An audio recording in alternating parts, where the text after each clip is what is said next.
Mistakes के कुछ rules आपके सामने लेकर आया हूं। पहले आप ये समझ लीजिए, इंग्लिश लैंग्वेज के अंदर 26 लेटर्स हैं जिसे हम अल्फाबेट कहते हैं। उन अल्फाबेट के अंदर जो लेटर साउंड प्रोड्यूस होते हैं वो 44 है। 44 साउंड प्रोड्यूस होते हैं। सब 26 लेटर्स साउंड 44। इसीलिए कुछ एग्जाम्पल्स आपके सामने रखता हूं। यहाँ नेम लिखा हुआ है, अलर्ट लिखा हुआ है। नेम में आवाज आ रही है ए। नेम ए की आवाज है, ने ए की आवाज है नेम। यहाँ ए की आवाज डिफरेंट है, अलर्ट अलर्ट। यहाँ हॉल लिखा हुआ है, यहाँ ए की आवाज आ रही है अ, हॉल हॉल। मैन, यहाँ ए की आवाज है मैन मैन। रेयर ए, कैट ए। अब ये देखिए रो, काउ ओ आउ, काउ ओ डब्ल्यू काउ। यहाँ आर ओ डब्ल्यू रो, राउ नहीं। यहाँ जियो गो, जियो गो। टीओ टू, ओ का यहाँ ओ है लेकिन यहाँ ओ ऊ की आवाज निकाला है। ये एस ओ सो। अब यहाँ टी डबल ओ के टुक, जैसे बी डबल ओ की बुक होता है, लेकिन यहाँ टी डब्ल्यू भी क्या बन रहा है टू, लेकिन यहाँ टी ओ ई टो। ऐसे ये कुछ वर्ड आपके सामने रखा हूं। कुछ साइलेंट वर्ड होते हैं, उन्हें भी हमें ध्यान में रखना चाहिए। Silent letters. साइलेंट लेटर के अंदर आपको बताता हूं, जैसे काम, पाम, ऐसे कॉम, काम, पाम, आवर, लिसन। देखिए इसमें एल साइलेंट है, इसमें एल साइलेंट है, इसमें एच साइलेंट है, इसमें टी साइलेंट है। काम, पाम, आवर, लिसन, ये साइलेंट वर्ड है। अब आपको सबसे पहले रूल 1 सिखाता हूं। आप देखिए इसके 8 रूल्स है। 8 रूल्स में आपके सामने पहला जो रूल है, rule 1, use, shine, white, give, move, take. ऐसे जहां पर भी आखिर में वर्ब के ई आ रहा है, अगर आप आईएनजी फॉर्म लगा रहे हैं तो ये ई जो है वावेल है। क्या है? वावेल। इन वावेल को आपको रिमूव कर देना है और आईएनजी फॉर्म लगाना है।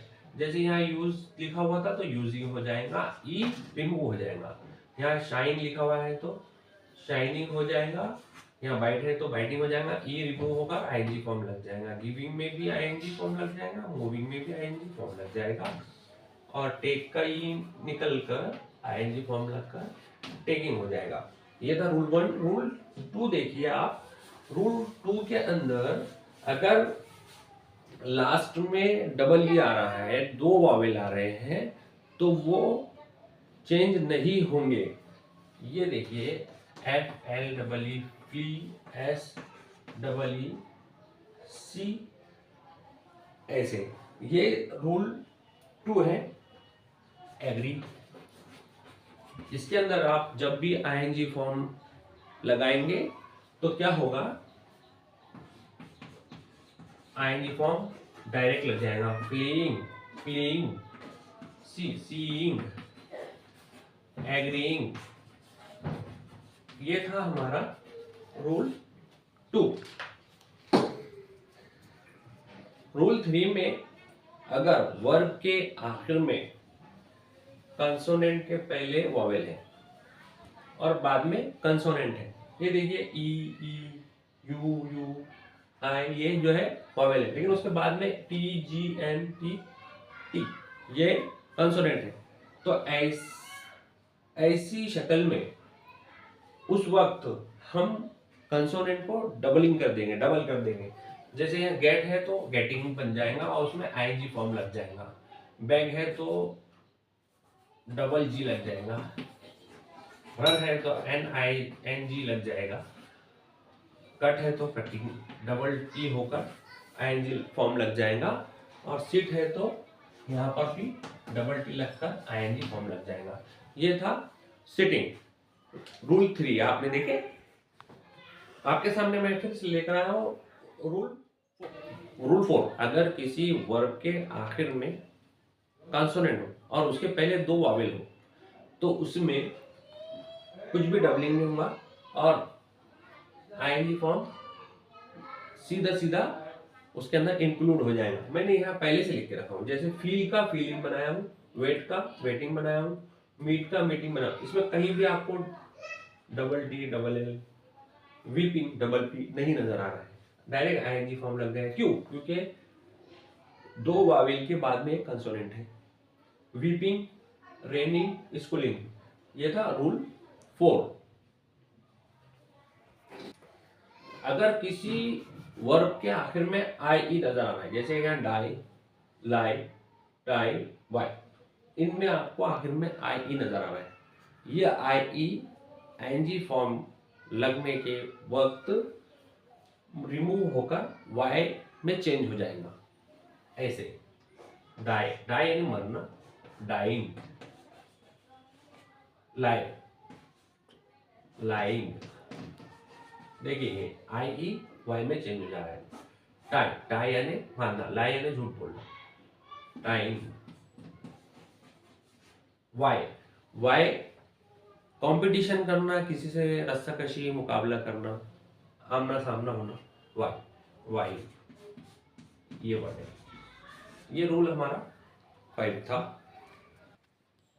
रूल 6 के अंदर एक बारीक बात है, ज्यादा इसके अंदर कुछ नहीं है, बहुत इंटरेस्टिंग है। रूल 6, जब भी वर्ब के आखिर में वाई आएगा वो रिमूव भी नहीं होगा और कोई चेंज भी नहीं होगा, डायरेक्ट उसके अंदर आईएनजी फॉर्म इंक्लूड हो जाएगा, लग जाएगा। यहाँ प्ले लिखा हुआ है, प्लेइंग हो जाएगा। क्राई लिखा है, क्राइंग हो जाएगा। स्टडी लिखा है, स्टडीइंग हो जाएगा। और ट्राई से बन जाएगा ट्राइंग। ये देखिए कहीं भी वाई चेंज नहीं हो रहा है। यहाँ पर रूल है 7। अब मैं यहाँ पर आईएनजी फॉर्म की बात नहीं कर रहा हूँ, यहाँ पर मैं एस और ईएस लगाने के लिए जो रूल है वो बता रहा हूँ। जैसे थर्ड पर्सन के लिए सिंगुलर सब्जेक्ट में आप वर्ब के आगे एस लगाते हैं। जैसे यहाँ प्ले लिखा हुआ है तो प्लेस, बाय लिखा हुआ है तो बाइस, ओबेज लिखा हुआ है तो ओबेज। और बाकी जो भी सब्जेक्ट्स हैं उनके लिए आप प्ले, बाय, ओबे ऐसे लिखेंगे। लेकिन ये जो है exceptional, ally, study, try, cry, इसमें ऐसा होगा कि जब भी वाई से पहले कंसोनेंट आएगा तो उसे आई ई एस के अंदर हम तब्दील कर देंगे, वाई रिमूव हो जाएगा। तो वाई को हम रिमूव करते हैं,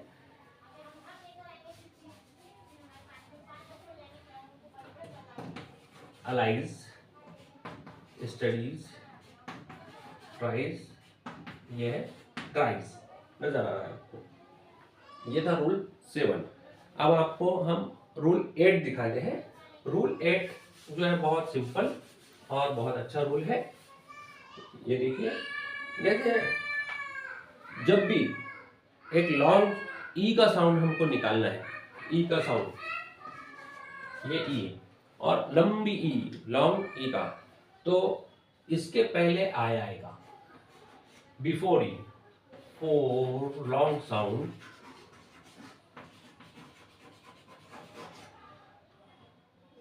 I before E.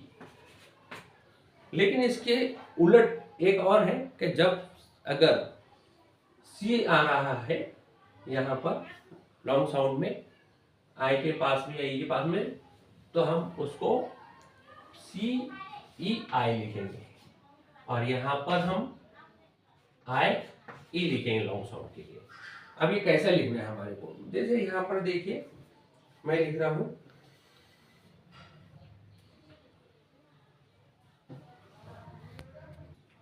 Rule eight में लॉन्ग साउंड के लिए, ये देखिए आई के बाद ई और ई के पहले आई होता है, ये I E long sound. For E sound के लिए, फॉर ई साउंड के लिए पहले आई और बाद में ई होगा, जैसे piece, field, believe, chief, brief, achieve, relieve, diesel, diesel, grief. लेकिन दूसरे उसमें अगर देखेंगे जहां पर सी पहले है, यहाँ पर आई के या ई के पहले सी और लॉन्ग ई का साउंड निकालना है, तो उस वक्त क्या होगा, इसका उलट हो जाएगा, यानी पहले ई आएगा बाद में आई आएगा। जैसे ये है, ये रहा आपके सामने सीलिंग, दिखाई दे रहा है आपको, रिसीव, रिसीव, परसीव, परस्यू, इस तरह से। ये था हमारा